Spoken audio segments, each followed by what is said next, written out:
yes. Tumana afite itoto. Aha. Utaza gutuma hari umusore wanje. Inkonda zicika. Oh yes. Oh yes. So kiri mutarata.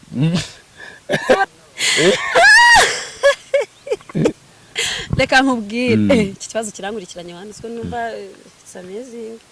Gusa reka gusubiza. Ngewe ikintu kijya kimbabaza nuko nataye ubusugi.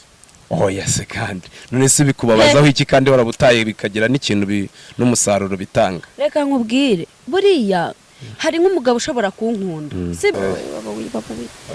mukinyuma abagore banyu ubundi mwababuranye iki mwarabashatse mutarabanje kuryaho ngo mwumve barabanza bagakora byo ningo navase nimba warakubise kumva ni neza icyana ugakubita urugo uko komaranje mwagiye bureka guca inyuma abagore banyu kandi shama mwarabanje no kumva shama kumva ni neza ibintu bizacamo simugezemo ni mumaze kubyara kabiri gatatu amabere murere kubyara ni umugisha ubwo ko nk'iyo ukuyemo inda wowe uraryama ugasinzira ibyo bintu birakomeye shana kankubwira byara umusisi umwe wambwiye ngo araryama kumva uduhinja ngo tumurira mu matwi kubera gukuramo inda nyinshi ndabubwira rero ngiye burangi inama nzima ahubwo ngiye mujye munansanga mbagire inama yego ugiye kuba bashangazi ubu ngi inama nzima ubu wangize inshuti wajya uruvuga uti mana ubundi